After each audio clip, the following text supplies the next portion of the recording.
On a previous video that I posted about a week ago, we were talking a little bit about the cash for keys. So what happens in a foreclosure proceeding when the bank forecloses on the property and the property has a tenant or owner that was in the home. We're going to talk a little bit about what happens when people don't take the cash for keys option. What are some of the ramifications? Today I did what's called an ejectment, which is the bank, when they take the property back, they have to give the tenants a certain number of days before they can actually go in front of a court and be able to contact the sheriff's office to actually do an eviction. Normally, the owners or the occupants do actually know what the date and time. Sometimes if they don't check their mail, they don't.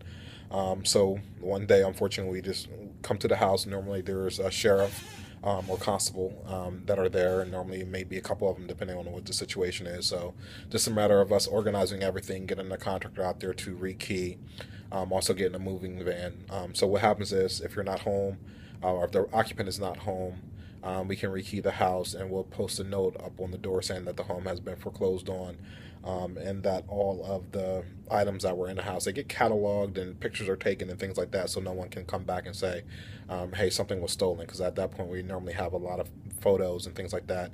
And what the bank will do is actually go ahead and pay for the first 30 days in the storage unit. So all the items that were in the home will actually be moved out and taken over to the storage unit. If a person is actually there and they weren't aware of everything, normally we give them about an hour to pack up what they need.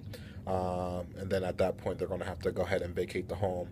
And we'll go ahead and rekey and still move everything out to the storage unit, letting them know exactly where it's going to be, so they have some sort of clue. For me personally, the first couple times that I actually had to do it, it was a little difficult for me. It's kind of hard, depending on who the person is when you're there, and at that point they can be very emotional. So it gets a little difficult sometimes for me. My feelings do get in it, but at that point, there's really not much that we can do. And all attempts have been made to actually try to reach out to them and have them either contact the bank, or if it's already been foreclosed on, to contact the listing agent to see if we can work something out. So there you have it.